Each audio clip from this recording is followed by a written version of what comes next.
The universe is fundamentally dishonest. When we look up at the night sky, or even when we gaze at the beautiful spiral images captured by the Hubble Space Telescope, we are being presented with a serene, dignified illusion. We see galaxies spinning in silence, islands of starlight that look stable, peaceful, and mathematically elegant.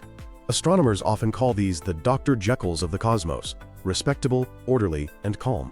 But astronomy is the discipline of peeling back layers, and when we strip away that comforting veneer of visible starlight and look at the universe through the piercing eyes of X-ray observatories or the heat-seeking gaze of infrared telescopes, a terrifying transformation occurs.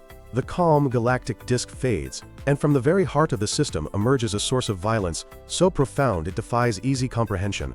This is the Hyde. These are the obscured active galactic nuclei, the monsters hiding in plain sight. Today, we are going to tear down the mask of the galaxy to understand the most deceptive objects in the cosmos.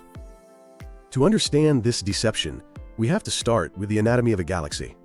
Imagine you are walking down a suburban street at night. You see a house. The lights are on, the lawn is manicured, and smoke drifts lazily from the chimney. It looks like a standard, happy home. This is exactly what a galaxy like NGC 1068, also known as Messier 77, looks like through a backyard telescope. It appears to be a beautiful, albeit slightly bright, spiral galaxy. But now, imagine you put on special glasses that allow you to see through the walls of that house, revealing that the basement is actually a raging inferno, powered by an unshielded nuclear reactor running without containment. This is what happens when we look at NGC 1068 in X-rays. It is the archetype of the Seyfert 2 galaxy, a galaxy with an obscured active nucleus. For decades, astronomers were fooled by objects like this. We classified them by their shapes and colors, counting their stars, missing the fact that the most energetic process in the universe was happening behind a curtain. The Jekyll face of the galaxy is composed of its stars. Stars are relatively cool objects that live for millions or billions of years, but the Hyde face is the supermassive black hole at the center.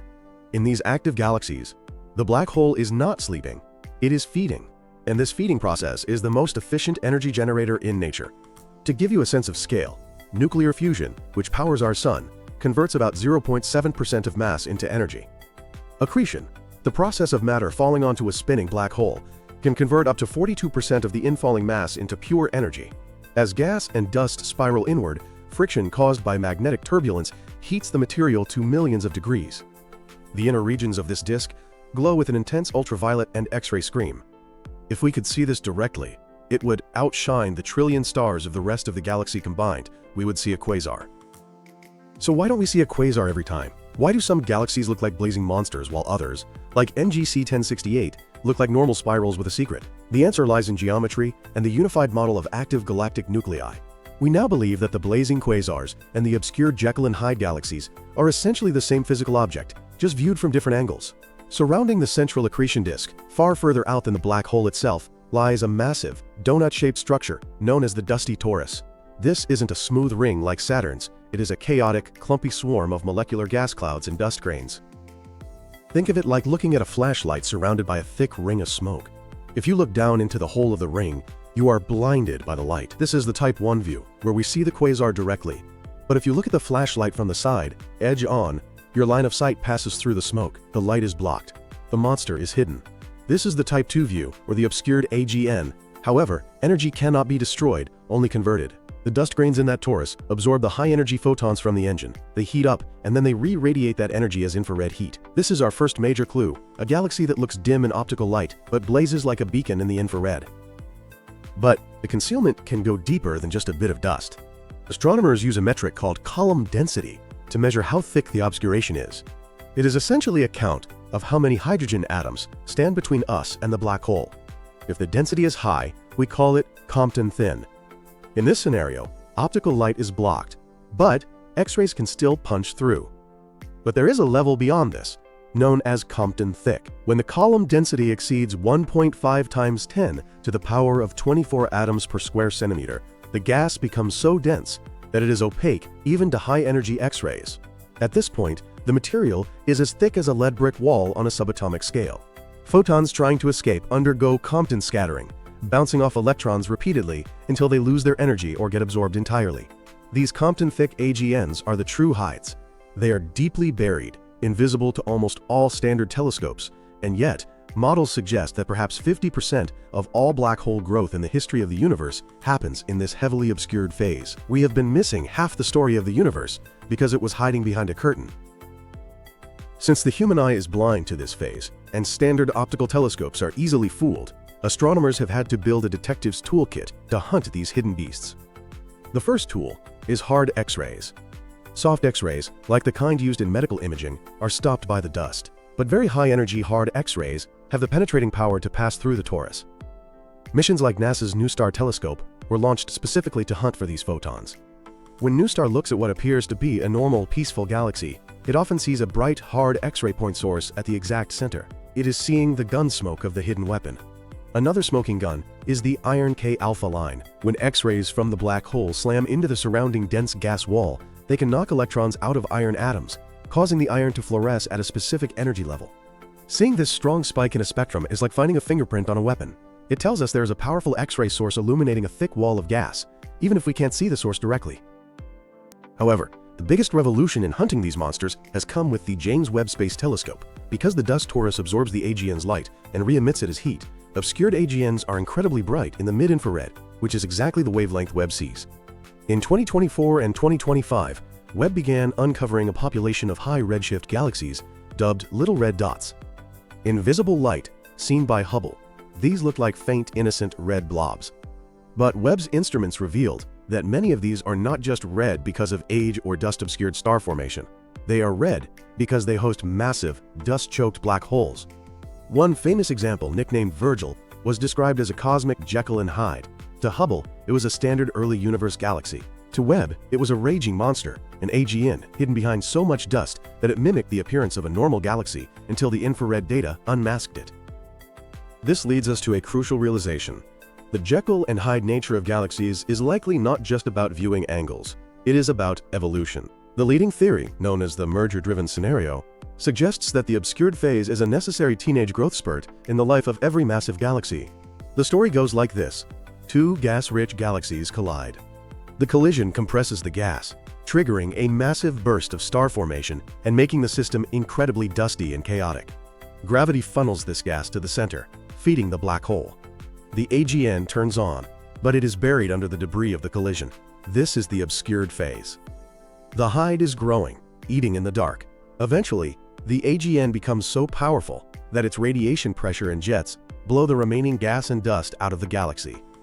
The obscuration is cleared, and the galaxy shines briefly as a naked quasar. Finally, the gas is gone. Star formation stops, the black hole starves, and the galaxy becomes a red and dead elliptical. If this narrative is true, then by studying obscured AGNs, we are witnessing the primary era of black hole construction. We even see galaxies that seem to be switching masks in real time. These are called changing look AGNs. These are galaxies that physically transform from unobscured to obscured, or vice versa, on human timescales, sometimes in just a few years. This challenges the static idea of a rigid donut structure. It suggests the torus is a swirling, chaotic storm. A single massive cloud passing in front of the black hole can turn a blazing quasar into a mild-mannered Seifert. Conversely, a gust of radiation might blow the dust away, suddenly revealing the monster. Let's look at some specific case studies to ground this. We mentioned NGC 1068, the patient zero of this field.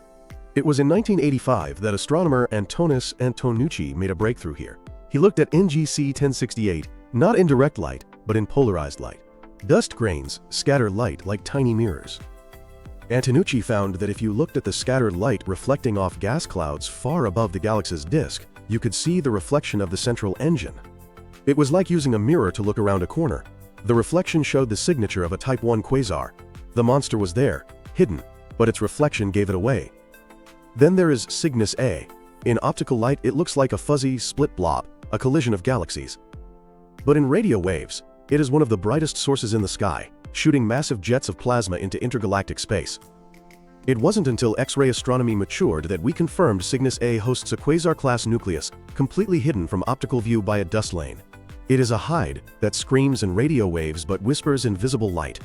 And more recently, the Hubble Space Telescope imaged an object called Z229-15, which the European Space Agency described as everything, in one place, all at once. It fits the definition of a Seifert, a quasar, and a standard spiral simultaneously. It appears to be a transition object where the mask is slipping, allowing us to see both the star-forming disk and the brilliant nucleus at the same time. Why does all of this matter? Why do we spend billions to unmask these hidden objects? First, because of the cosmic X-ray background. Since the 1960s, we have detected a diffuse glow of high-energy X-rays coming from all directions. Unobscured quasars couldn't explain the energy levels of this background. It turns out, this glow is the integrated light of millions of hidden monsters. We are literally bathed in the radiation of Hydes we cannot see. Second, we need to understand galaxy death. We can't understand why galaxies stop forming stars without understanding obscured AGNs. The feedback process, where the black hole injects energy back into the galaxy, is most efficient during this obscured phase. The dust cocoon traps the energy of the AGN jets like a pressure cooker. Eventually, the pressure becomes too great, and the cocoon explodes, clearing the galaxy of the fuel needed to make new stars. The Hyde effectively kills the Jekyll. By studying these objects, we are witnessing the mechanism of galactic suicide. We are currently in a golden age of this research. The synergy between Webb, NuSTAR, and the ALMA radio telescope is allowing us to build a 3D picture of these hidden worlds. Future missions like ESA's Athena and NASA's Lynx will go even deeper, detecting the faint X-ray whispers of Compton-thick AGNs at the dawn of time. We are even entering the era of neutrino astronomy. High-energy neutrinos, detected by the IceCube Observatory in Antarctica, can pass through dust walls as if they weren't there. For the most heavily obscured brick wall sources, neutrinos might be the only way to verify the engine within. The Jekyll and Hyde galaxy is a reminder that the universe is not always what it seems. The serenity of the night sky is an illusion maintained by distance and the limitations of human vision. Behind the mask of spiraling starlight and dust lanes lie engines of unimaginable power, shaping the destiny of the cosmos from the shadows. By studying these obscured active galactic nuclei, we are learning that darkness is not empty. It is often where the most important work of the universe takes place. The monster is not just a destroyer, it is a regulator, a sculptor, and an essential component of the galactic ecosystem. In unmasking the Hyde, we finally come to understand the true nature of the Jekyll.